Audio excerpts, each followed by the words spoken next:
Let's make some noise. Come on. Yes, indeed, Nick Foles. Let's make some noise. Everybody, what's going on? Welcome back to the hour of power, the hour of positivity, the hour of pleasant thinking. You've landed back on the final word with MattyB here on the It's a Wrap Sports Network with your host, MattyB, on the call. See how, I blend that show title in with, it just works with everything. It's Monday night. It's the calm before the storm. It's the reality of the running it back. It's all that tonight and more on the show. It's great to be back. We are now inching closer. The spring training season is now officially in the books. Phillies wrapped it all up today down there in Clearwater against the Tampa Bay Rays. And next stop will be Philadelphia in a date with the Texas Rangers on Thursday. And there's no stopping it now. There's no more time for posturing, no more time for talking about it, no more time for lamenting. I mean, I guess we can lament. You can lament as much as you want. But we got baseball coming, and there's nothing we can do about it. And here on this network, yesterday, we did a great little sort of appetizer to the baseball season in our Fight's Final preview show, where we kind of gave our predictions, our thoughts, our insights, our rationale towards what we think the 2026 Phillies will be. And tonight I'm going to expand that conversation because I want to make sure that everybody out there understands where I stand firmly on the Philadelphia Phillies in 2026. And that is why the show is called, Running It Back is a Reality, because I firmly believe this team is definitely running it back. Whether or not you like it or you don't like it, that's beside the point here. The reality is that's what they're doing. And we're going to get into what that could mean at a little bit more of a depth level than I did yesterday on the preview show. So that is our lead story. The other news in town is, of course, the surging Philadelphia Flyers. They are back at it again tomorrow night against the Columbus Blue Jackets as they are smelling an opportunity here for something they haven't done in over 5 years, and that is make the playoffs. And we're going to talk a little bit. Hopefully we get around to talking to them tonight. We just couldn't seem to get around to them yesterday. I'm going to try to get around talking about them tonight. But the Flyers and all the roster moves. It's a glorious time of the year in the hockey calendar, right? You got leagues from around the world wrapping up. Players that were drafted by these teams that have, officially reached that point in their amateur careers or their lower level careers where teams are now saying, it's time, young man, time to come over to the big team. A lot of ELCs get handed out at this point of the season. There's a big name floating out there for the Flyers. Porter Martone, does he sign his ELC once Michigan State finishes up their final Frozen Four tournament romp through a potential national championship? Alex Chernik, the much coveted European prospect of the Flyers, played out there in, I think, Sweden over the last 3 or 4 years. A former 4th-round pick signed his ELC today with the Flyers, so he'll be heading to, I imagine, Lehigh Valley just to finish out his season. So he's now officially entering the pro stage of his career. Is Porter Martone earmarked for Philadelphia at some point in the next couple weeks? That's a big story, and that's a big story no one's really talking about. And I think it's huge for the Flyers, and I would love to see. I'd love to see it happen. I don't think Porter Martone should return for year 2 of college play. Hopefully they learn their lesson with Cutter Gauthier, and that's not necessarily what these players want to do. I get it. There's a symbiotic dance between player and team and all that, but I hope the Flyers learn a little valuable lesson with the Cutter Gauthier situation, and we just get Porter Martone under contract, get him here, get him some NHL experience, and then go forward with him from there. So that would be a story that we'll be keeping an eye on over the course of the next few days, as long as Michigan State can stay alive in the Frozen Four. They'll play on Thursday. They will. So is Penn State. They're also in the Frozen Four, as they will the much highly touted Gavin McKenna, who is the consensus number 1 pick in this year's NHL draft. He's been wowing and doing his thing at Happy Valley all winter. We'll see how he does in the Frozen Four and where he might land at some point this summer. So hockey is on the table tonight, and if we get to the of the night segment, which we did not do last night, I will try to get to it tonight. We're going to get to it. We're going to introduce you to about 4 players who the Flyers have quietly acquired over the past couple weeks and added to their prospect pool, and we'll talk a little bit about them properly. We haven't given them the proper introduction yet, so I'll break into that. We'll talk about them. So we'll do 4 Flyer prospects tonight as we try to get caught up on the Flyers' explosion when it came to prospects. So that's on the table. Eagles conversation is always there. If you guys want to continue to talk Eagles, whatever. I'm down. They're not moving my needle anymore. I put away my football shoes, right? But we'll talk. I'm averse to speaking about it. I don't know what exactly we're going to talk about other than draft prep, I guess. We could talk about draft. We could talk about some of the signings. Marcus Epps is back. Signed a 1-year deal today along with another DB. What was his name? Just saw it there. What's his name? JT Gray is also here. So if you want to get into the JT Gray talk, yeah, that's fine. Yeah, I'll entertain it. Don't know how far we're going to get with it, but we'll do it.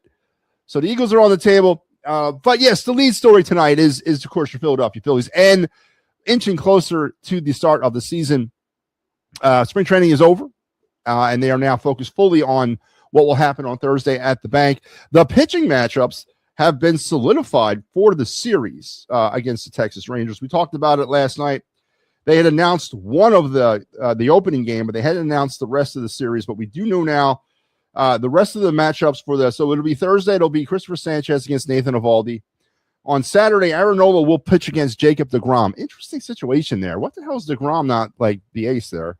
And then on Sunday, Jesus Luzardo will pitch against Mackenzie Gore. So I was right about the pitchers that the Rangers would employ. I was just completely wrong about it, the order of how they were going to deploy them. So those are matchups for the first weekend of MLB matchups and MLB action. Zach Wheeler, for those of you that are, want to head up to Allentown on Friday night, Zach Wheeler is going to get the start for the Iron Pigs. He's going into rehab start against the Toledo Mudhens as the Iron Pigs will kick off their season on Friday. Get up there. I imagine it's going to be a madhouse. It's opening day, opening night, whatever. But now you throw Zach Wheeler into the mix. It'd be a festive environment up there at Coca-Cola Park on opening day. Head up to Allentown if you got some time to spare. It's very cheap. I think you can get tickets right now for like $12. You get up there and watch Zach Wheeler probably go 2 or 3 innings in this thing. It's a very fun way to spend a day in late March watching Zach Wheeler pitch in Allentown wearing Iron Pig stuff. So that's very interesting that you'll get an opportunity there to see him play. And that's a good sign. They're rehab starting him. Maybe he gets 2 of them, potentially 3. And then you see him at some point at the end of the month or the beginning part of May.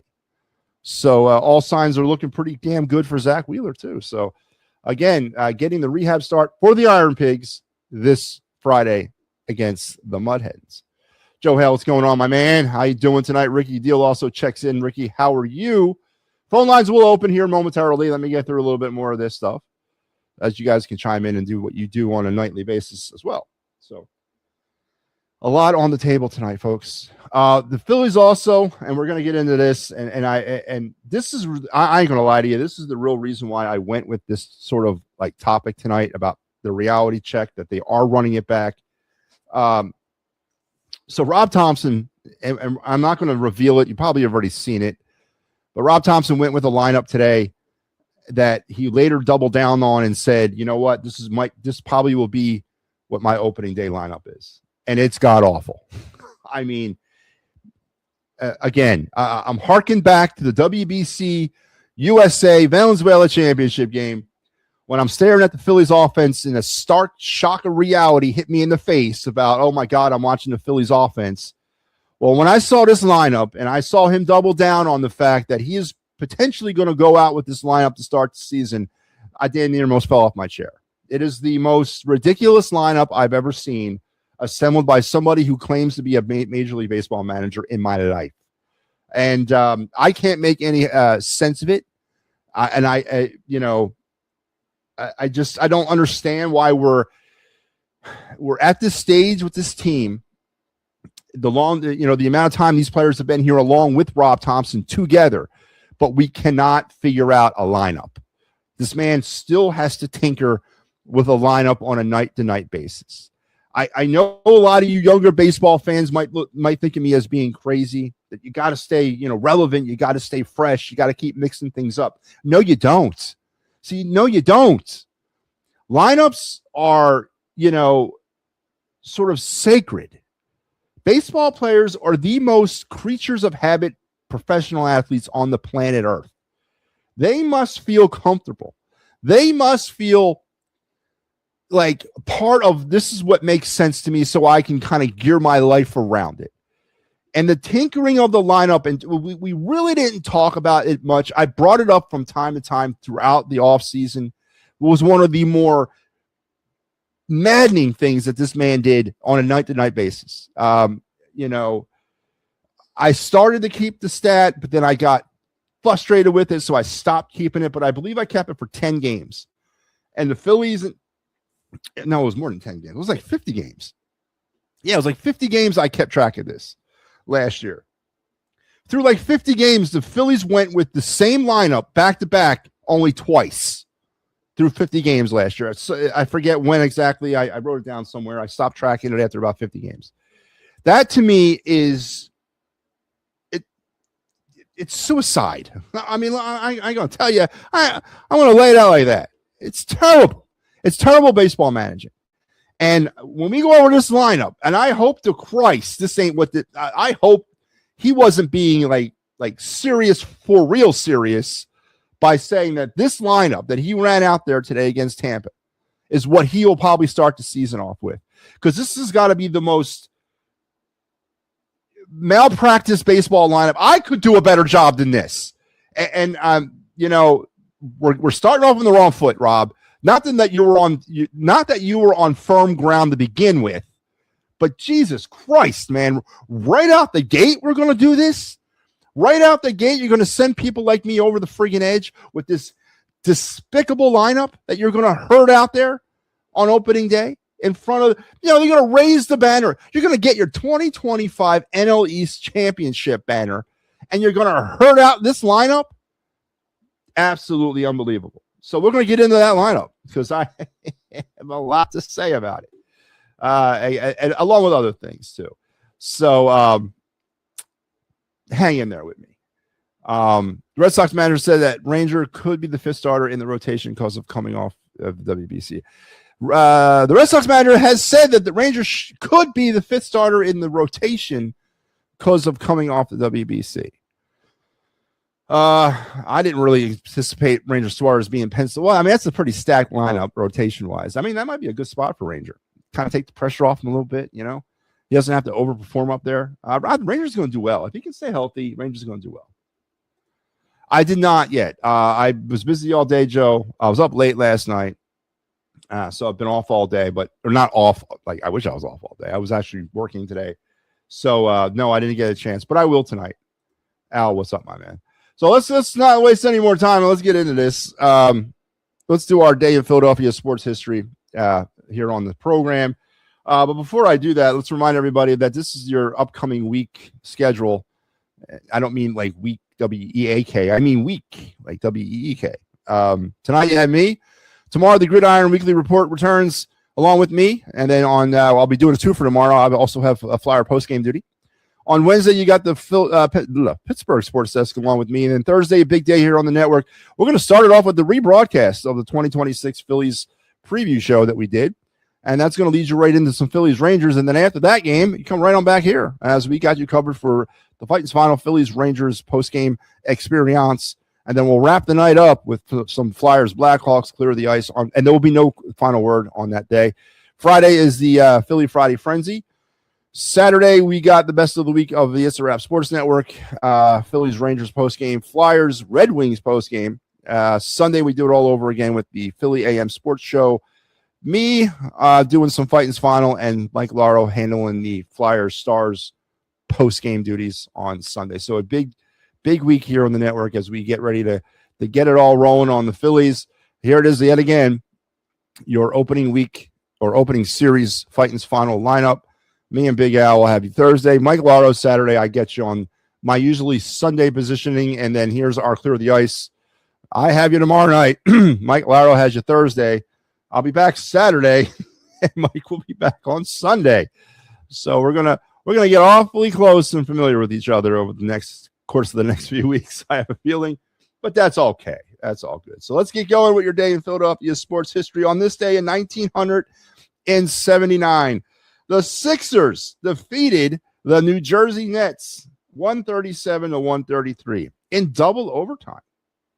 But on double overtime on November 8th, 1978. Okay? There's a reason why I said it like that, because the Sixers defeated the Nets 137-133 in double overtime on November 8th, 1978. This is the day in Philadelphia sports history for 1979. Okay? Just hang in there with me.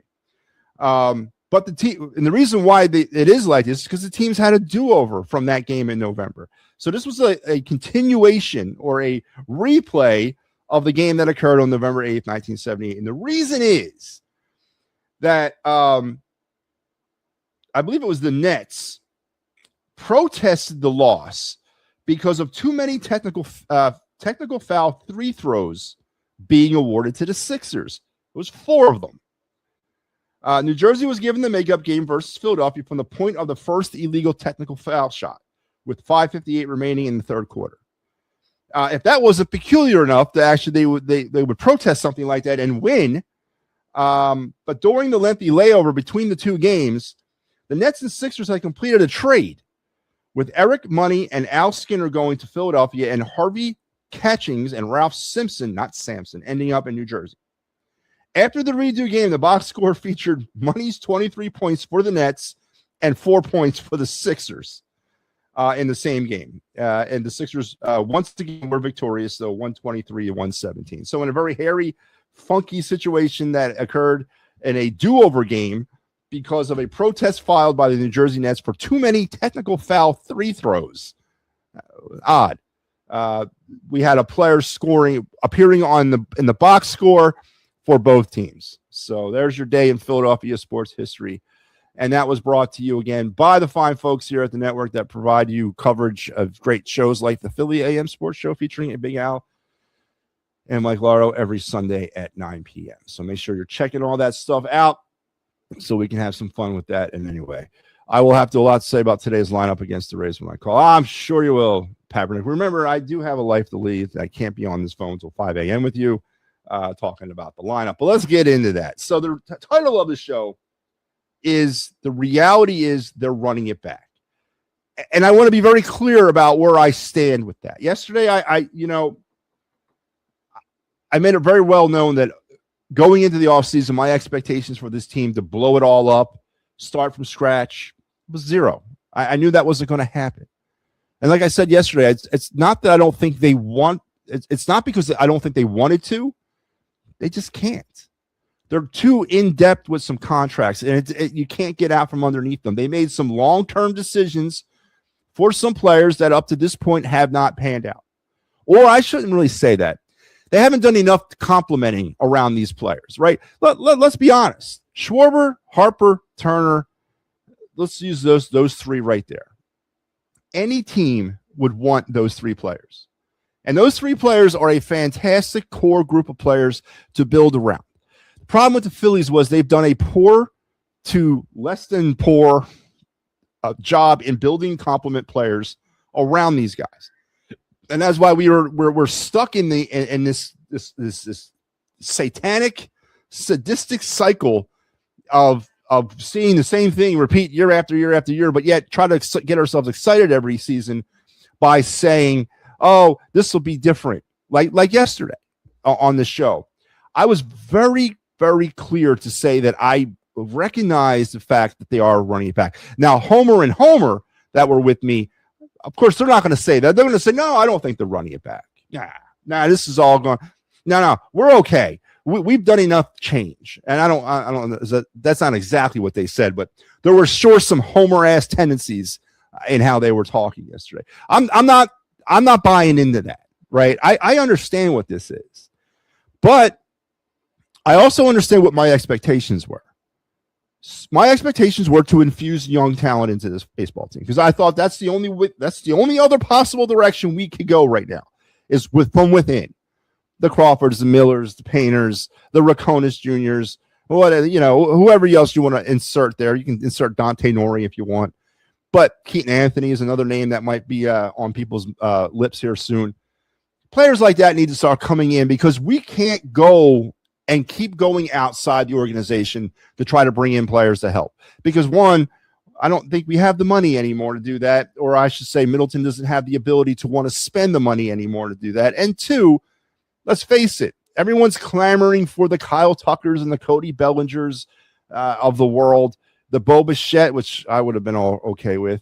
But majority of people are clamoring for these power hitters. I don't need any more friggin' power hitters. I need complement players. I need role players. I need players who can put the ball in play. And that's why I believe that even though I would have liked to have seen more youth, more infusion of younger players, I think Justin Crawford is going to provide a spark to that lineup of a different way, right? To change the DNA of this baseball team because the DNA of this team as it stands right now is the same as it was last year. It's the same as it was the year before that. It's the same as it was. And that we've already seen it doesn't work. So to consistently stick your face in the fan and say it's not going to hurt is ridiculous. So I want to be very clear with everybody out there that I do not feel that this team is all of a sudden going to turn this magical corner in 2026 and it's all going to fall into place. I don't. But what I do feel is that the addition of Crawford is a nice first step into getting us kind of in a different direction. And how far Crawford can take us. And if Aiden Miller at some point finds his way up here, if Raconis Jr. at some point finds his way up here, if Keaton Anthony at some point finds his way up here, that will continue that push to a different way because the reality is you can't keep going outside the organization unless you're the Dodgers. It's the only team that can do that, apparently. But, the Phillies have made some less than stellar investments over the years. And they haven't necessarily panned out. But they're not bad investments. Those three players that I mentioned are fine to build around. Now, let's talk a little bit about the Kyle Schwarber effect. Been very vocal about this, too. I didn't want Schwarber back here. I thought moving on for Schwarber, one was a it sent three messages to the Philadelphia Phillies fans. One, we're not running it back because we're willing to let Kyle Schwarber leave, right? We're not running it back. Be hell or high watered, we're not doing that because we just let Schwarber walk away. Number two, it sent a message to the team that, you know what? The guy who just cracked 56 home runs, man, we ain't going to pay the money for him, right? So it sends a little bit of a message to the team. And number three, it sends a message to management that they're serious about trying to change things around. Now, I wanted Pete Alonso. I mean, it's the same type of hitter, right? But he comes with less baggage. Again, we're about to get into this friggin' lineup. It's going to make me sick. And this is, again, part of the problem with bringing Schwarber back. There would be no argument from Pete Alonso about where he's going to bat in a lineup. 4? Yeah, okay. Matter of fact, I think he'd probably fight against not batting 4th. There'd be no argument. Pete Alonso also provides you a little bit more of a defensive situation. He can play first base, and he's not a liability on first base. So he provides a defensive option there, and you don't have to clog up the DH. It's not just Schwarber or it's not just Alonso DH, and you can move people in and out. You can platoon the DH spot if you want. So I was on board with the Alonso situation, but when they went out and they signed Schwarber back, that was a signed, sealed, delivered move to me that they were in fact okay, and that their plan was to run this thing back. It was to me. And I don't know how you can take that sign as anything other than that. And I don't know the reason. I don't know how many more playoff series do we got to lose to understand, to get it through their heads that this is not working. I don't know. But fine. Okay, we got Schwarber back. Let's go a different way and let's infuse some of that young talent. Now, the Garcia thing, pump the brakes. All right, the guy had 3 hits in one game over the spring. over like 28 spring training games. He had 1 3-hit game in the spring. Relax, everybody. All right. I don't know what this Garcia guy is going to be like. I was not on board bringing him here. It's Max Kepler. It's Whit Merrifield. It's who's the other guy they brought here? David Dahl. It's all those guys, just the next guy up. Right. That's all that is to me until proven otherwise. Maybe this one works. Maybe it doesn't. I don't know. But I'm not jumping ahead, doing handsprings for Garcia. No. Much rather see Raconis out there, obviously. But I'm a realist. And they're not going to do that because they feel if they can win now, they're going to bring a legitimate major league player here to help them. I get all that. But the infusion of Crawford and Painter is a start for me. So it's got me excited about a different type of baseball team, a different type of team that I saw since 2022, because it's been wash and repeat ever since. Some numbers for you to chew on. The Phillies executed correctly, and when I mean by correctly, actually did the actual play. 6 sacrifice bunts over 162 games last year. 6! They bunted the ball 6 times successfully. And when I mean successfully, I don't mean they got on base. I mean they did a bunt 6 times without fouling it off. All right, 6. They executed successfully 12 sacrifice flies in 162 games. 12 sacrifice flies in 162 games where a run scored because of a sac fly. Amazing numbers there. That needs to change.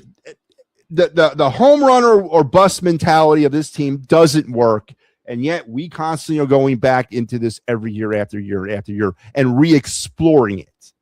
The pitching has been average to above average. It's been keeping this team alive. It's been keeping them afloat. But the offense is going to have to figure it out. The offense is going to have to provide something to help this pitching staff out. The Phillies averaged less than 5 runs a game scored in 2025. But they also averaged less than about 4 runs, I should say, about 4 runs a game scored against them, which is amazing. That's a great number. But we got to find a way to play friggin' baseball. And, you know, it's funny as we've been kind of watching this stuff and we've been kind of looking at these things. And I go back to Valenzuela. I'll even look at Team Italian America from the WBC. What do we see that was common about both those two teams? One, they both beat Team USA, right? 2, how did they beat Team USA? What type of baseball did they implore to beat Team USA? Well, they took their own game, Team USA's power hitting game, and they used it against them with the pitching and they'll swing at anything mentality, right? And then they also scratched out runs. They played small ball. The game-winning run for Valenzuela was a small ball produced run. From the very beginning to the end, it was all about small ball. They got a walk, stolen base, scored on a double. That they produced that run. You know, we are seeing the pendulum starting to slide back. It's not sliding that far back, but it's starting to move away from the exit velo, away from the launch angle nonsense, away from what has poisoned this game for the last 25 years. And this obsessed fetish about hitting home runs. We're starting to see it start to swing back a little bit to the fundamentals of baseball hitting, right? The people, you know, like the Pete Roses of the world who were obviously turning around in his grave, watching the way baseball is played today, is starting to see things go back the way it's supposed to be, and it's happening at the lower levels too. There's more of a attention to the fundamentals of hitting. We're getting away from the power hitters. We're getting into the more mechanically sound hitters, and you're starting to see that game from the power side wear itself out, and you're starting to see these young scrappy teams who kill you with the death from 1,000 paper cuts, beat these big David type Goliath teams, these big, you know, home run hitting machines. You're starting to see it. And the Phillies were actually the test subject for that over the past 4 years. So the Phillies need to change with the times. And I think Justin Crawford does provide you that start point. So I want to be very clear. I do think they're running it back. I do think that's a recipe for disaster. But I also think Justin Crawford, at least for the one player that he is, represents a philosophy change, represents a shift in the DNA. Not a DNA change, but it represents a potential shift that could lead to a change. So that's got me a little intrigued. Now, of course, I'm excited about the start of baseball. The opening day of baseball, MLB's opening day, is a national holiday around for me. It is the start of the best time of the year for me that runs all the way to January 1st. I love it. Absolutely love it. I refuse to work on opening day. I refuse to do anything but watch baseball. It's a national holiday. It should be a goddamn national holiday, but I guess one step at a time. And I cannot wait for it to be here on Thursday, or technically Wednesday night, when the Yankees play the Giants. So with that being said, I want to go over this lineup, and then I'm going to open up the phone lines, because I got to get this thing out. I got to get it out in the open, man, because this is just, I don't even know. I really don't know where to start. And if you guys want to chime in, and I hope you do. So today against the Rays, the Phillies went with Turner leading off, Schwarber batting second, Harper third, Bohm fourth, Stott fifth, Garcia sixth, March 7th, Real Muto eighth, and Justin Crawford ninth. They got two of them right. Or no, they got three of them right. Turner, Harper, and friggin' Crawford. This is malpractice, this lineup. And for a spring training game, okay, whatever. But then when Rob doubled down on saying that this could be what this opening day lineup is, if they run this lineup out on opening day, there should be an absolute revolt in the stands. Every hot dog, every beer, every whatever they're giving away on opening day, everything should be raining down on that field, because this is an embarrassment, an absolute embarrassment to the city of Philadelphia, an absolute embarrassment to the Philadelphia Philly organization, and an absolute embarrassment to our baseball IQs as a collective fan base. You're never going to – what the hell is Schwarber doing batting second?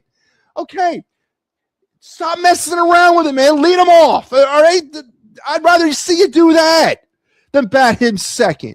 What do you – Real Muto's batting eighth? Are we really doing – do we really care about lefty-righty? This is nonsense. This is negligence. This is a fireable offense, this lineup. Bryson Stott batting fifth. You know what's more deplorable than batting Alec Bohm fourth? It's batting Bryson Stott fifth. What is it? Okay, listen.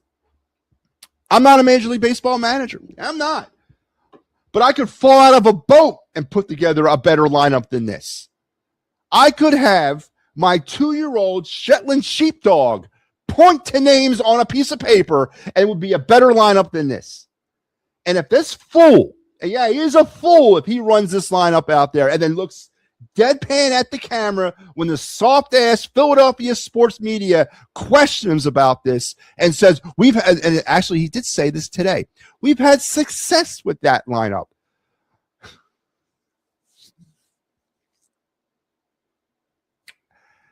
I don't know what to say to that. I honestly don't know what to say to this. There's no way you can rationalize this lineup to me. Just in face value, you can't rationalize this lineup. All right?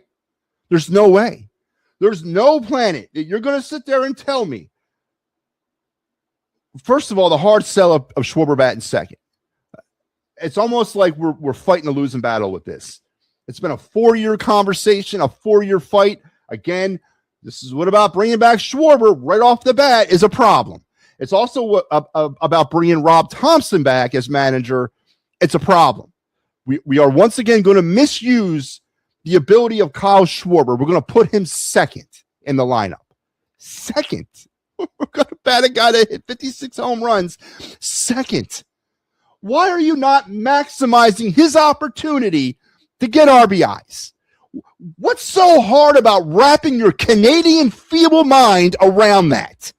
You put him in the best spot to pick up RBIs. And the 2-hole is not the best spot. And yes, I understand you only bat second once. I get it.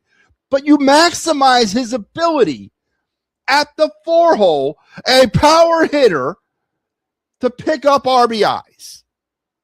Not in the 2-hole. Harper third. Yeah, okay, I can live with that. Greatest fears realized. We're definitely going to bat Bohm fourth. What? Why do I feel like this is a prank? This is like America's Funniest Home Videos. Like, we're all being pranked, right? This ain't real. There's no way. No, this ain't real. It's just no way. Because there's no way you can justify any of this. And you know what the Philadelphia sports fan has done to their discredit? Begun to try to rationalize this lineup. Begun to try to look at it and be like, you know what? Maybe Alec Bohm does belong batting fourth. Maybe I could see that, right? I can wrap my head around Alec Bohm. What the hell are you talking about? There's no way you can wrap your head around Alec Bohm batting fourth, just like there's no way you can, a sane, rational person who's even seen a baseball can wrap their head around the rationale of batting Kyle Schwarber second. And let's get on the Bryson Stott batting fifth. It is an insult to every 5-hole hitter in the history of Major League Baseball to put Bryson Stott in the 5-hole. Put me in the 5-hole. I would have a better chance. And I would give you more of the production of a number 5-hole hitter. Bryson Stott batting fifth? Come on. Is this a joke? This cannot be real. Man. Oh my God. I just don't. I can't. I was prepared to let bygones be bygones. New season. Let's turn over a new leaf. And this bumbling fool, he's not even in Philadelphia yet, and he's already pissing me off. The team is in transit from Central Florida back to Philadelphia, and they're already pissing me off. The only manager that could do that, the only manager that can send half the fan base into a friggin' frenzy, and we haven't even played baseball yet, is this guy right here. But the homers, and God love them, and I'm not speaking of anybody individually. I'm not going to name names. I'm not going to do any of that. We'll try to rationalize this lineup. They'll try to wrap their heads around it. They'll try to make excuses for it. There's absolutely no way. You can't. You can't. This is trash. Then you got Garcia batting 6, so I can believe Garcia. I mean, I could wrap. Yeah, all right. Let's try him out at 6. And then Marsh 7. Okay, that works for me too. And Rio Muto batting 8th, and then you're gonna turn it over to Crawford at the 9-hole. So they got 1/3 of this lineup correct. Absolutely amazing.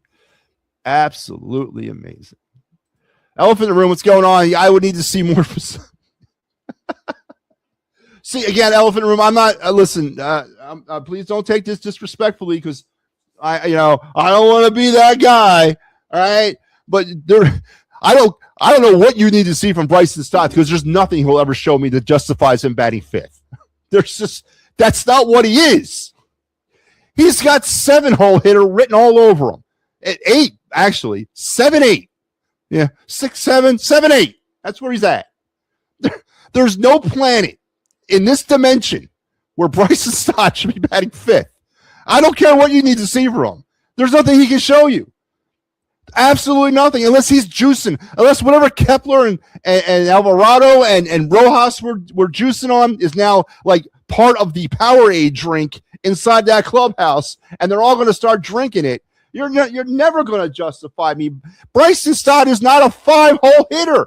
Why are we constantly trying to change what works in baseball? You put your table setters up front, you put your power hitters in the middle, and you put your speedsters in the back. It's been like that for over 200 years. It works like that. Why are we trying to change round peg, square hole? Bryson Stott is not a 5-hole hitter.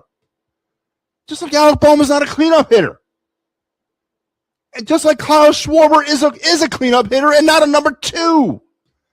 This is not molecular science. God damn it. Put together a lineup that passes the baseball IQ eye test. Now, if you want to tinker and tweak as the season progresses, fine. But not out the gates like this. Absolutely disgusting. So no, Elfram, I don't know what you're looking for. I don't. I finally might get my wish if Robbie and Sirianni both might not be back for 2027 season. Yes. Canadian feeble-minded. All right, yeah. Kaepernick's probably all fired up. Just remember, Robbie is yes, he is. Yes, he is in the Hall of Fame. You're firing me up. Don Mattingly must be sitting there going, I want to quit. Is the phone line? So yes, I will open them in a second. Maybe South finds an untraceable run. Maybe that's what's going on. Maybe that's the link there. Maybe this is what the secret juice, pardon the pun. You got 3 players all popping hot for PEDs. Maybe that's the actual philosophy here. We're going to turn you into a 5-hole hitter. We're going to turn you into don't worry about it, Bryson. Drink this. Maybe that's what we're doing. Maybe that's what we're going to do it. I wasn't anywhere. Kaepernick, listen, again. I was excited. I still am. But all right, let's get to the phone line. I will open up the phone lines. You guys know the deal here. Click the link, come on board, and we can talk this. You want to talk whatever you want to talk about. We can talk about that. So obviously the top story is Rob Thompson letting the cat out the bag that he is tempted to go with this opening day lineup that features Trey Turner leading off, Kyle Schwarber batting second, Harper third, Bohm fourth, Stott fifth, Garcia sixth, Marsh seventh, Real Muto 8th, and Justin Crawford batting ninth. Like I said earlier, Friday night, I think it's a 6:35 start up there in Allentown. Zach Wheeler gets the nod for the Iron Pigs against the Toledo Mud Hens. $12 right now, or I think standing room only tickets at Coca-Cola Park. And if you ever, I've been to Coca-Cola Park many times, there's not a bad seat in the house. So standing room is what that is. You can also sit in the bar over there on out there in right field. Yeah, right center field. There's a bar that you can just sit there. You get to check out Zach Wheeler. Man, that's going to be a nightmare, man. Opening day, home opener, and Zach Wheeler pitching for the Iron Pigs on Friday. No baseball here in Philly on Friday, so take the ride up north and check out Zach Wheeler going for the Pigs. I went to Lehigh a couple years back when Harper was there on his rehab stint when he broke his finger, and it was a circus. The game I went to, they weren't ready for that. They weren't ready to handle that type of influx. They did a great job, but minor league baseball is a must-see, in my opinion, anyway. And it just gets even better if you add Zach Wheeler to the mix. So, all right, let's get to the phones. Joe Hale joins me. Joe, what's up? How are you? Well, you know. You're wrong. It's $17 because I just bought a ticket. Joe, I was looking at tickets not maybe an hour ago. I saw $12. No, they went up. Oh, they went up. Are you going? Are you really going to go? Yeah. I'm making the trip. Me and my Good buddy. for you, Joe. Good for you. Because my uncle lives in right near Zoni Park, so we're gonna go to his house. Good. So I got the best seat. I'm sitting in the bar area. Yeah, I like seats up there. It's fun. That is right behind the bullpen. Yep. So maybe I get to talk to Zach Wheeler before. So ask him about the lineup. Ask him about the friggin' lineup. Ask him if you had any input in that. In Reading, and then I'll get to the topics. Did you know you can the players walk past you to go to the clubhouse? In Reading, yes, I did know that. Yes, it's like that in Lehigh now. Really? Yes, they just redid it. Okay. Well, good. Listen, have you been to Coca-Cola Park before? Yes. Oh, so you already know that. I love the way that stadium that park is set up. Very old school look to it. I love it. I love the pool. Mm-hmm. Yep. Over there by the picnic. It's over there by the party area where they have the tables and all that set up. Yeah. No, it's a great. Listen, and it's a cheap ticket. It's a cheap ticket, cheap night out. You get to watch the future stars of MLB. Yes. The lineup. I love Crawford batting 9th. Okay. I love JT batting 8th. Why do you like JT batting 8th? If there is someone, because that turns the lineup over to Crawford. So let me ask you this: so you're willing to sacrifice putting Bryson Stott in the 5 hole for moving JT Realmuto in the 8 hole? Yes. Well, is this thing contagious? I mean, are you people drinking some? Is there something in the water that you guys are drinking? Yeah. How the hell are you going to sit here and tell me that that's okay? Well, wait, it's all going to change. If Stott struggles, he'll drop to 7th. Joe, Bryson Stott has no business in the 5 hole ever. I don't care if he's batting 1,000. I don't care if he's 85 for 85 with 35 home runs and 72 RBIs. He does not belong in the 5 hole. He's not a 5 hole hitter. What would be your lineup? Turner, Bohm, Harper, Schwarber, either Garcia or Realmuto 5 and 6, Marsh, Stott, Crawford. I would go Crawford number 1. Well, no, that's my lineup for opening day. As you said, things are going to switch. Crawford eventually will go up to that leadoff spot at some point in his career. But I would never, ever, ever put Bryson Stott in the. Listen, I'm just barely getting over opening my eyes in the morning to the realization that Alec Bohm is batting 4th, and then you're going to throw Bryson Stott batting 5th on me? Maybe. Maybe. I just floated that. Maybe it's Mattingly making a lineup. Play Mattingly. Come on. No, it's not Mattingly. No, it is both of them. Because Mattingly said he made the lineup for today. Yes, he did. Well, okay, he made the lineup for today. What did Rob Thompson take a look at it and say, "Hey, man, Don, you might be on to something. I'm going to take this and steal it, and this is what we're doing for opening day." Mattingly was probably like, "Rob, hey man, there was a joke lineup, dude. Don't do that, please. I didn't really mean this. It's a spring training game. I was not. No. It's both of them. It's not just him."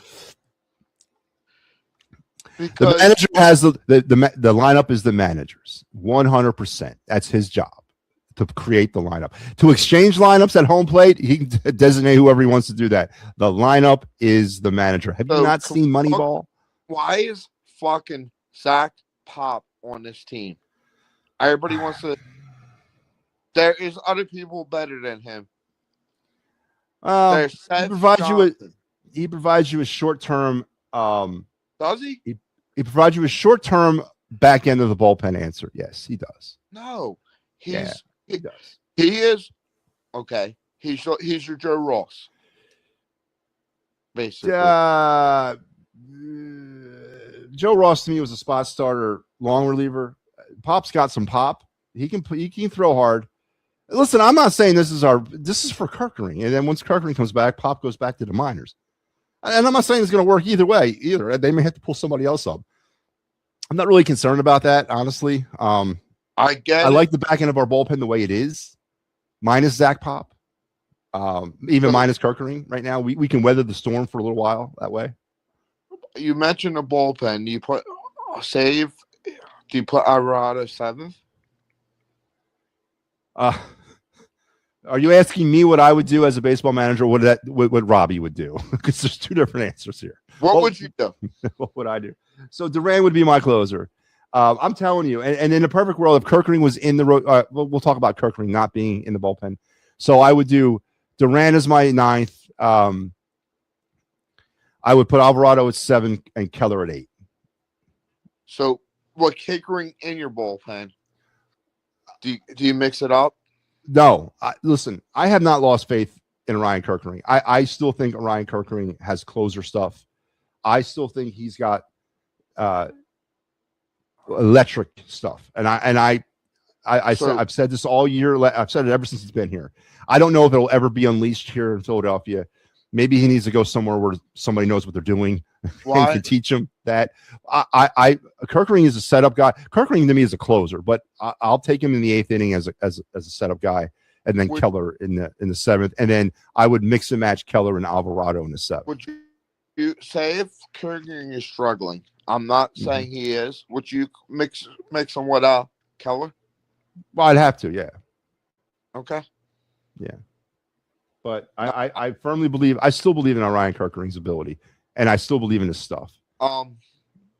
Check out what Kaepernick's been saying about the Phillies finishing 3rd, because somebody, I'll find it. Some drunk Phillies fans, someone posted that the Braves are going to finish 1st, and the Mets are going to finish 2nd.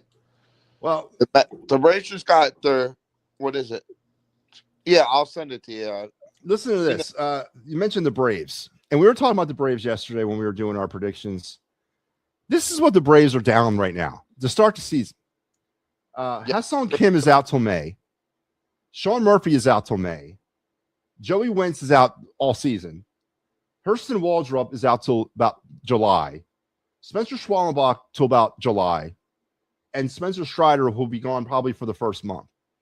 And then, of course, Jackson Profar suspended for the entire year. This is what they're starting out with, the Braves. They got a damn black cloud hanging over that franchise. They cannot stay healthy. So with this is going to put them back like it did last year. They're going to get off to a terrible start like they did last year, and they're going to be out of it by the time they get around to June with this nonsense. And then that's not – can Acuna last the whole season without getting hurt? We'll see. But the Braves are a snake-bitten franchise, and I don't – fine. That's another year I don't have to worry about the Braves, honestly.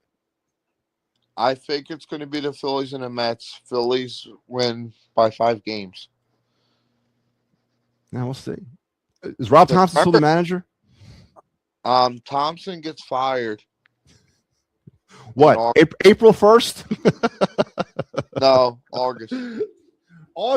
August. They won't fire him that late. If anything, he'll get the boot in that late May, early June timeframe. If they're going to make a change, they're going to make a change then. And if he gets fired, does Mattingly become manager? That's why he's here. Say if he doesn't want it, and he just wants to say as a bench coach, is there anybody else out there? No, because you take it. I'm not offering the job to Mattingly long term. I just need you to get me through the season. Come on, Don. Give me a half season. That's all I want from me. Long term, I would want a Dusty Baker type. Yeah, long term, we'd have to sit down and really look at that. But to get me through the season, Don Mattingly. I'm not going to. Don has said he does not want to manage anymore long term. I'd be like, listen, I don't want you long term. I just want you for the rest of the season. We'll talk in October. Just get me through the rest of the season. So, Aiden Moore had another setback today. I don't know if you know. What did Rob put him? Was he batting 9th in Robbie's new lineup? Is that when he had like an anxiety attack or something? No, his back is flaring up really, really bad. What, spasms and stuff? Yes, they put him on the IL. Yeah, well, he hasn't. Lehigh. Yeah, I don't think he's actually in Lehigh. I don't think he's ever left Florida. He's going to be in Florida for a while. I mean, he never had a spring training. He's going to, when he's healthy, he's going to do extended spring training. Yeah, he's still in Florida, and he won't leave Florida until they clear him to go back to Lehigh. So, and yeah, Party Boy Stubbs didn't get cleared by anybody. So they're trying to trade him. And they have till, they got till tomorrow. I think tomorrow 5 p.m. Don't quote me. I think it's tomorrow 5 p.m. They got all the teams have to submit their rosters to Major League Baseball. And they have till then to trade him. If they can't, then they're going to have to DFA him by tomorrow afternoon. I would like him to come back in Lehigh Valley and work with the young guys. Do you think if the Phillies DFA him, they don't trade him, but they DFA him, do you think he makes it through waivers without getting claimed? Yes, I think he comes back. You don't think anyone's going to claim him? No. Who do you think claims him? I don't know. That's a good question. I don't know because I I don't really know his value as a backup catcher. I know, he's got some value at the lower levels. Maybe somebody needs a AAA guy that they can put in their back pocket for later in the season. I don't know. I mean, it really doesn't matter to me either way if he gets claimed. But I guarantee you, our luck, he won't get claimed, and he will take the assignment to come back to the minors for the Phillies. But I'm okay. We'll see. So, We'll see. why do the Flyers keep signing these prospects? What do you mean? The people, Nolan Powell, and then Alex Chern. Those guys. Yes. Why? Because they're Flyers draft capital. They're property of the Flyers that were drafted, and they had not signed their ELCs yet. They went off to play either in college, they went off to play either in junior hockey somewhere or some other league around the world. And now, after X amount of years, they want to sign them to their ELC and get them into the pro system. That means Cole Knuble, Noah Powell, and Chernick are now going to be part of the Flyers mix at some level, either with the Phantoms or with the Flyers. They're now pro. They're now signed, sealed, and delivered. Their ELC, their 3-year ELC begins right now. It's when you're drafted, you don't have to be signed right away. When you're drafted by a team, you can get stashed away at some other league, and then when you're ready, or when they're ready for you, then you can sign your first contract. So my next question is: does anybody make it? To the Flyers? Yes. Like anybody? Do you think there's any good with them? I think Knubel's going to be good. Yeah, I think Knuble and Chernick both will be good. Chernick has got some speed to him, but he's struggled out. He's a goal scorer, and he's a fast, shifty guy, but he really struggled putting the puck in the net out in Sweden. It might be because of that big ice. I don't know, but all three of them are going to go to Lehigh Valley, and then we'll go from there. So, there's only one game in the NHL tonight, by the way. Who's playing? It's over. Ottawa just beat New York 2-1. Ooh, that's not good for the Flyers. All right. Joe, listen, I got to let you go, man, but tomorrow night? Can you do a card review tonight, and that's it? I will try. I'll try. Okay. This phone segment takes a lot of time. I got you. I'll try. All right, Joe. All right, Joe Hale.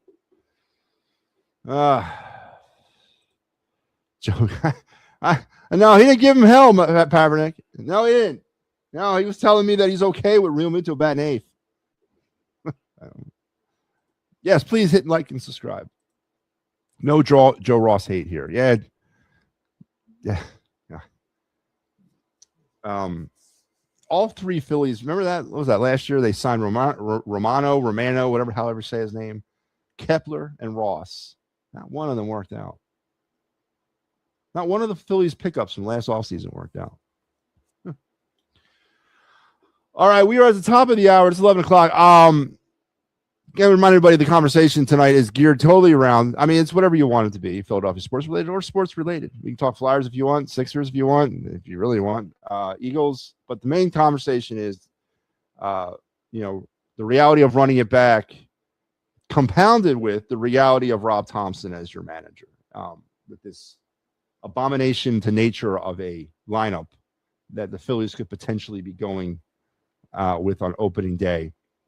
Just a straight embarrassment to the city, to the fans, to the baseball public of America that actually know the game.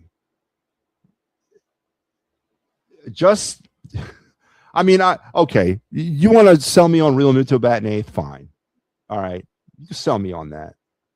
But you're never going to sell me on Alec Bohm batting fourth.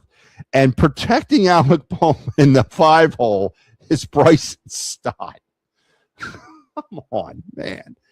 Let's put Rojas in there. I mean, I spent a good portion of last night defending the situation with Dante Nori being in AA. I still believe that.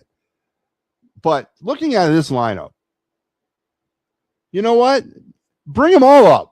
I'd rather see Dante Nori batting fifth than Bryson Stott. I'd rather see Gabe Raconis Jr. batting. I'd rather see Aiden Miller and his gimpy back batting fifth than Bryson Stott. It's an absolute embarrassment to the sport of baseball.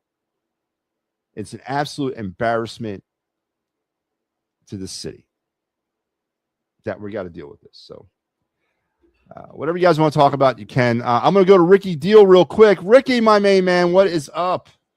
Nice and lay in the bed. Is that comfortable?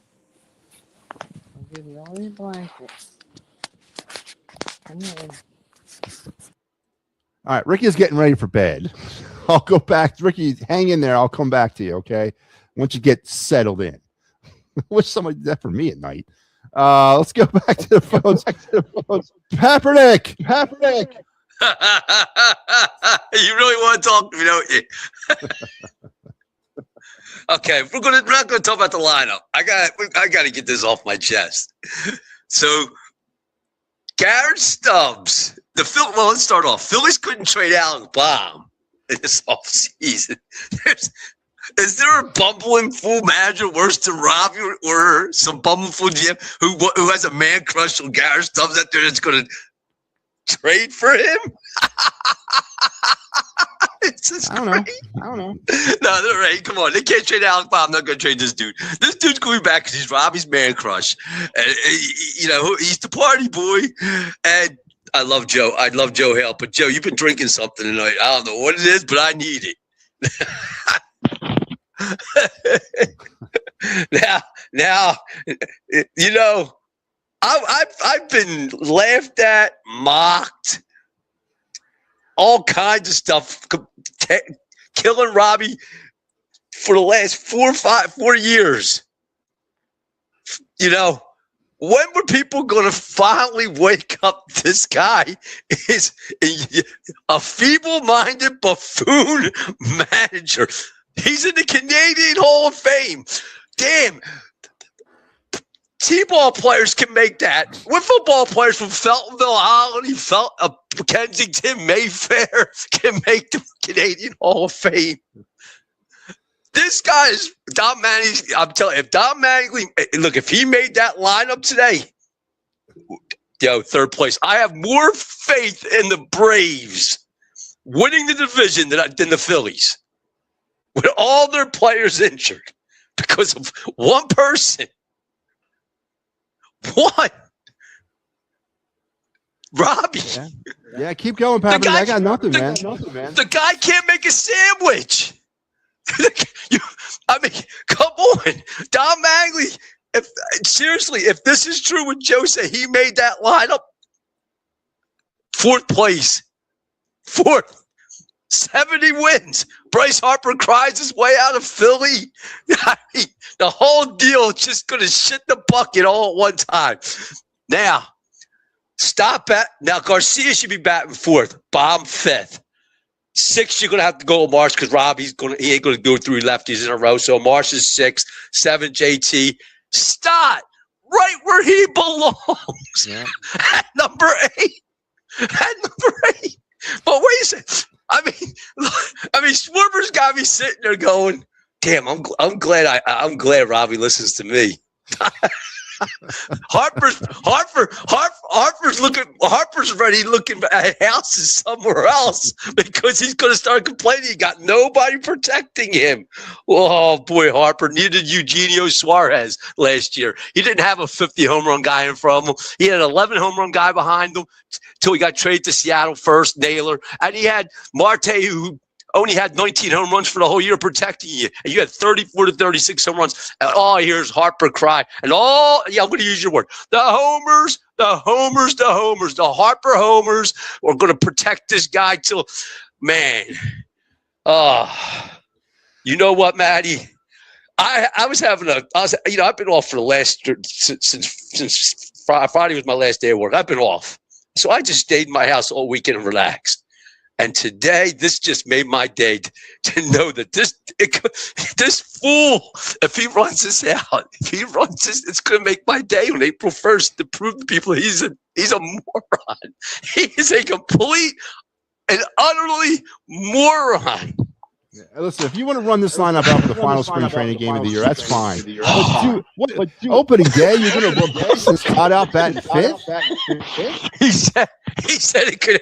Look, you don't have that first. If it just happens one time this year, I just need that. Look, it's like I always tell my buddy. Something only has to happen one time to say it can so I know it can happen again. All it has to happen is one time. That's all I want. I don't care if it's the first day, the last game, whatever. That just proves my point that anything can effing happen. And Don Mattingly's part of this. Oh man, I don't believe that. Well, okay. Well, if he's not, listen. I hope not. I hope he didn't give Don. Maybe Don was just tinkering around. Well, if Don's tinkering around, I get that. But the manager to say, well, this could be the lineup belongs to the manager. That's his job. Yeah, but remember what I was telling you? Is Don really running the team? That's a good point. I mean, this is going to if they seriously run Stott out there at number 5. Does somebody see something that me, you, and everybody else, without the blinders on? Do they see like RBI guys, him and Marsh having like 100 RBI season? Bob Harper can't have 100 RBI season. Bob came close. He's had 290 RBI season. He's had, Harper's never had 90 RBI season. He's only had 80s and 100, and Bob's had 290. 90 plus RBI season. So, but he's got to bat 5th in this lineup. Garcia, look, if there's a guy who might come back, has the potential because he's done it before, is Garcia. He's hit 30 plus home runs a couple times in his career. So, look, if he can give you 25 home runs and 85 to 90 RBI, 85, 90 RBI, that's fine. And Harper better hit 30 home runs. He better hit 30 home runs. He hit 27 last year with Bob behind him and everybody else. Oh, man. I'm telling you, man. Here's the thing. If they have Alec protecting him all season long, Harper's going to hit 21 home runs. Well, he hit 27 last year. Right. He's going to hit 21 home runs and drive in about 40 runs. Well, yeah. And you know what? Look. And I love Harper, but look, that's one contract we can get off of because they screwed up by not signing Pete Alonso and bringing the one-trick pony back, and Harper's got to play 140 games at first base this year instead of playing 100 games at first base or maybe 62 games at first base and let Pete play the other 100 and giving Harper a break and let him be healthy for the playoffs. Oh, that's right. The postseason is where they don't show up in. And they got the manager who might run this. If this lineup gets hot, if this lineup wins the first game, I guarantee it's going to be like that for the next 3 weeks to a month. He'll be running this lineup out there with Stott batting. Stott only needs one hit. I'll put it like this. It's like the Cincinnati Bengals with Marvin Lewis and their head coach. All you have to do is win one playoff game. You got a job for life. Marvin made that guy made the Super Bowl a couple years. He'll never be fired. All Stott has to do is get one hit, and he'll never move from number 5. Robbie will keep him there. He'll think it's like the heavens opening up. It's a glorious moment, and people at the bank, they will sit there like sheep, most of them, and be like, "Oh, this is great." Little do they know, it's going to crash down. I mean, I don't even know where you. I don't even know where to start thinking how this was concocted. Like who put Bryson Stott batting 5th? Well, you know what it must have been? He must have been sitting there going, he must have been pulling names out of a hat. All right, we know the top because he don't change the top 3. So, and Bomb's about 85 to 90%, the number 4 here most of the time, 90%. So we'll say Bomb. So anything below Bomb is interchangeable. So Robbie's like, Stott's in the contract here or whatever it is. He's going to make some money. He's going to have a big year. He's going to light it up. He's going to give us 50 RBIs, 12 home runs at the number 5 spot and bat 244. My day, you know what? I hope people will finally come with me. I'm like Jim Jones, except I'm not going to give you the juice to drink to kill yourself. Just follow me to the light to get Robbie out of Philly, please. I mean, just and people think they're going to win the division with this fool. I'll put you like this: if they win the division, it wouldn't shock me.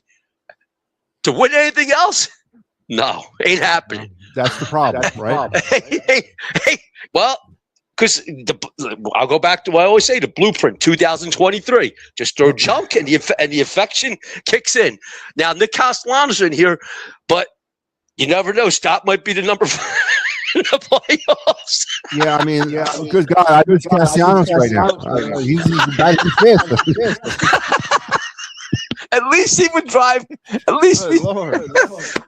This is you can't. JT and what? Joe, you like JT batting 8th? Yeah, I mean, I can't. If it was all that the lineup was messed up with, then okay, I'll live with that. But this is just a cherry on top, batting him down the 8 hole.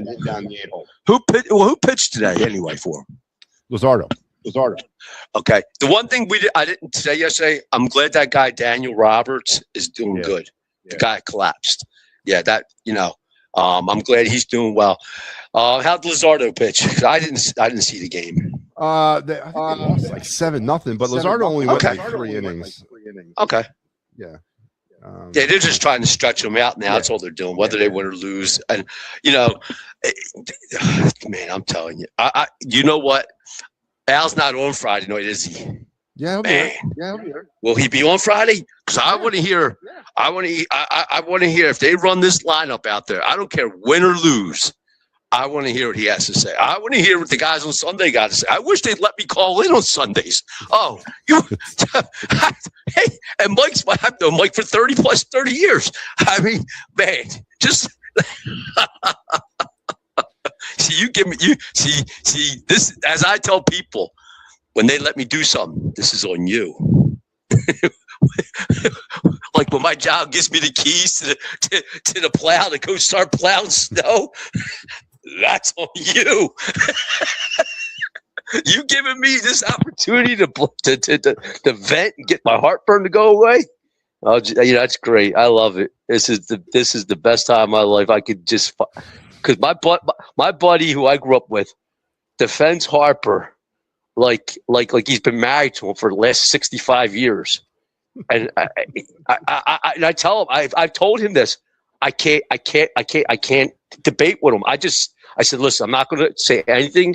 I'm just going to agree with you till after the season's over, when the Phillies are out of the playoffs. Then I will bash or whatever Harper, talk positively, whatever, because I can't. I should get him to come on here. You and him, it's like I'm telling you, he shuts me up. He shuts me up because I can't do it with him.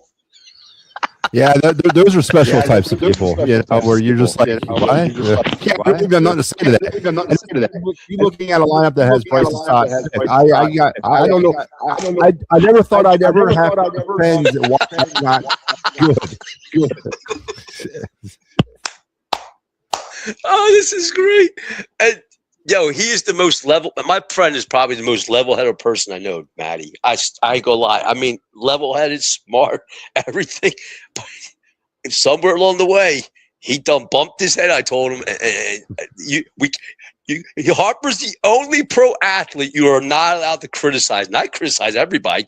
He makes it clear to me. You're not allowed to criticize him. I'm like, what? I'm an equal opportunity smack talker to every player in any sport that stinks. But if they're playing well, I'll positively tell them they're doing well. Except Robbie or Nick Sirianni. If they could both be fired, they could win the World Series and the Super Bowl, and I would have fired both 5 minutes later. They'd be gone. Pink slip here. Thank you for your contribution, and you can go. All right, Pepper. Listen, I gotta go. I'm gonna let you go. This is not a good way to get this thing started in terms of the baseball week. It's the best week of my life and opening day, and I got to Bryce to stop batting fifth. What time's that game on opening day? Because I work at 3 o'clock. That's why. 3 o'clock. 3 o'clock. I got to put it on my phone. I got this site. I'm got to watch it on my phone. I got this site that I pay for, and I get to watch everything for what I pay for. And that's what I do too. Well, I got this thing called NUFU, and I get everything.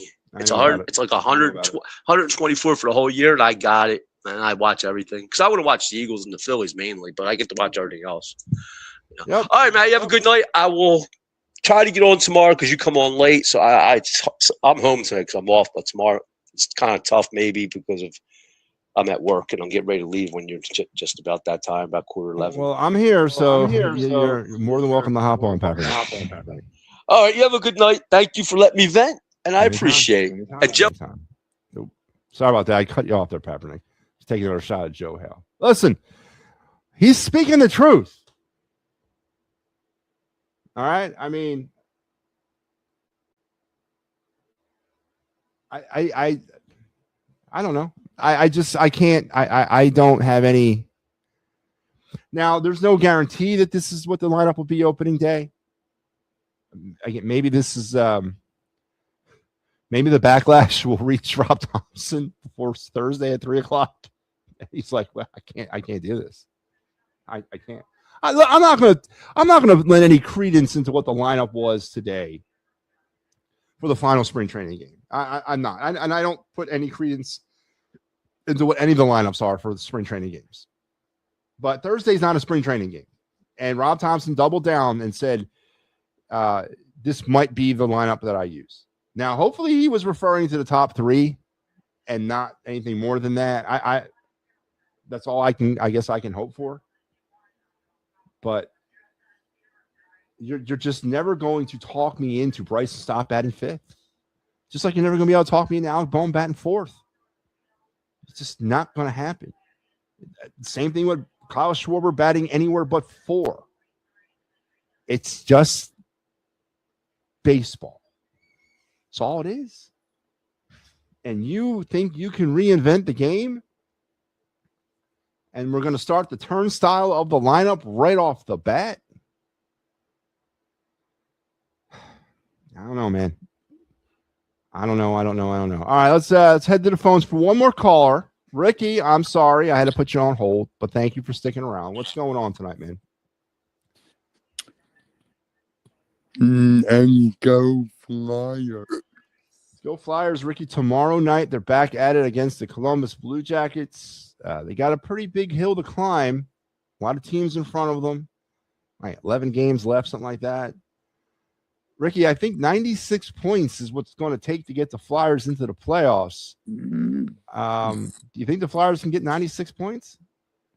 Mm-hmm. That's 16 more points than they have right now. You think they can do that? Mm-hmm. Well, they've been playing like it lately, and hopefully that they can continue the mojo going. Big game tomorrow night. Matter of fact, these are all big games. They can't afford to lose any of them, and that's where we're at right now. Our playoffs have already begun for the Flyers. They got to keep rolling, and they got to keep winning. They got to keep doing what they got to do. And I don't know, Ricky. I think it's too big of a hill, based primarily on the fact that they're in the Eastern Conference. Now, if they were in the West, yeah, we're in. We're making the playoffs, but there's just too many good teams in the East right now. It's too close. I just think it's too big of a hill to climb, man. Mm-hmm. Was that a mm-hmm? Mm-hmm. All right, Ricky. You ready for the Phillies season to start? Mm-hmm. Do you like Bryson Stott batting fifth in the lineup? Mm-hmm. Oh, come on, Ricky. Ricky, come on, man. Don't do this to me. It's too late at night to do this to me. Ricky, how can you? Okay. If you had your choice between Bryson Stott batting fifth and JT Realmuto batting fifth, who would you take?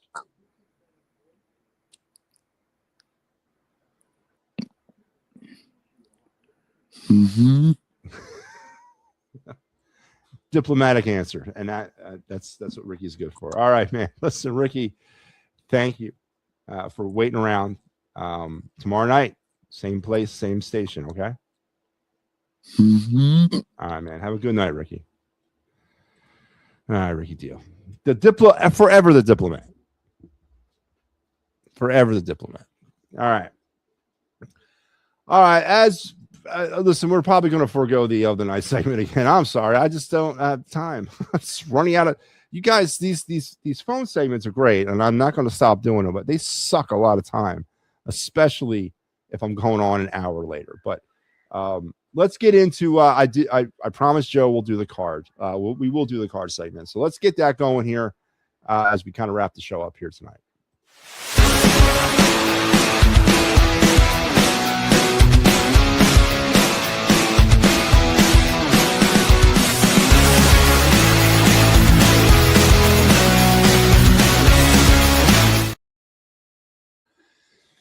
All right, yeah, MattyB's card review tonight. We're back in the more digital age, the more recent past, 2025 tops. We're back to, and if you were tuned in yesterday to the Fighting's Final preview show, we talked about our predictions around MLB.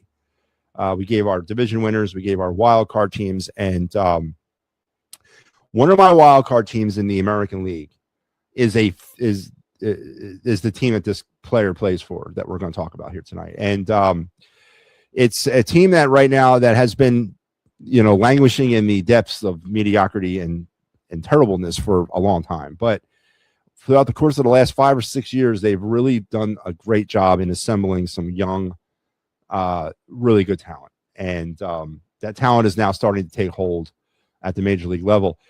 And it's the A's, right? It's the A's. And we're going to talk about tonight's card is the reigning American League Rookie of the Year, actually. So let's talk about his it's Nick Kurtz, and this is his 2025 Chrome Tops Update Series card, his rookie debut card, not his rookie card. Again, we have multiple levels of rookie cards now in the baseball card world. This is his rookie debut card. As you can see down there on the date there, it says April 23rd, 2025. That's when he debuted. Kurtz represents the future of this game. He's an amazing young player to go along with Jacob Wilson, to go along with about 3 or 4 other players out there in Sacramento. That they got a very talented, very good young lineup, and I do believe that they're going to find their way into the playoffs at some point this year. This is also a refractor of the card, so this is like all the bells and whistles that you're looking for in a card that could yield some big time payday a little bit later on, as hopefully Nick Kurtz's career begins to take off, right? He builds upon the Rookie of the Year. It's a Chrome. It's also part of the Topps Update Series. It's a rookie debut card. It's a rookie card, and it's also a refractor. So it's got everything going for it right now. And currently, this card, as it sits as is right now on a reputable site that I look at, as a PSA 10, this card's over $100 right now. As a PSA 9.5, we're about 50, PSA 9, 23, PSA 8, 10, and then down to the ungraded variety is still sitting at about a $6 value currently. And this is a card that came out last year.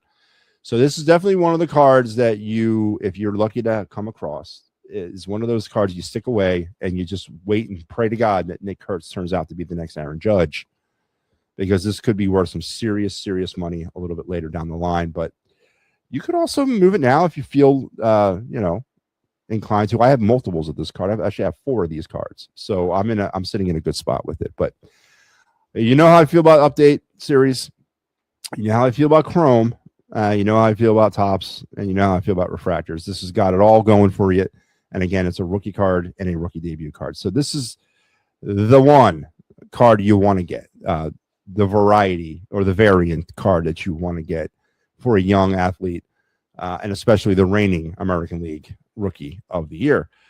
So there you have it. Nick Kurtz's Topps Update 2025 Update Series Chrome rookie card / rookie debut card. And here it is. And refractor, by the way. Here it is in its physical form right here. So there you go. There it is. Turn around the back. It's card number USC 180. And there's the back. So there you have it. One of them cards. You stick away and hope the money machine keeps a turning. And that was your card of the night. All right. So we are going to say adios for the evening. I do want to thank everybody for joining in, all the contributors, Papernick, all the callers, Joe Hale, Ricky Deal, everybody that chimed in. I appreciate your time. Listen, the reality is they are running it back. And again, as I've said, that's a reality that I've accepted. It's a reality that I understood going into this offseason. I wanted to see a little bit of an infusion of young players. And I've seen that a little bit, right? I do like the Justin Crawford thing. But the double down this today of the announcement that Rob Thompson will be running out a lineup that features Bryson Stott batting 5th, Alec Bohm batting 4th, and JT Realmuto batting 8th, and Kyle Schwarber batting 2nd, has taken me back right to where I was back in October when the Phillies walked off the field after losing to the Dodgers. Back in that lost mode of despair and hopelessness when it comes to this baseball team. So I don't know if that's Robin intimated that might be the lineup they go with on opening day. Nothing set in stone. Perhaps the backlash will reach him from the fan base that this will be absolutely unacceptable in any universe to herd Bryson Stott out in the 5-hole. Protecting, or I guess it's Bohm protecting Stott. Is that how this is? Or Stott protecting Bohm?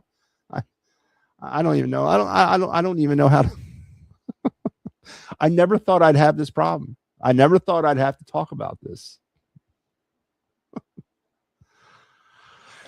Oh man, but that might be what the reality is. I hope it ain't. So we'll have to wait and see as we're getting closer and closer and closer to opening day.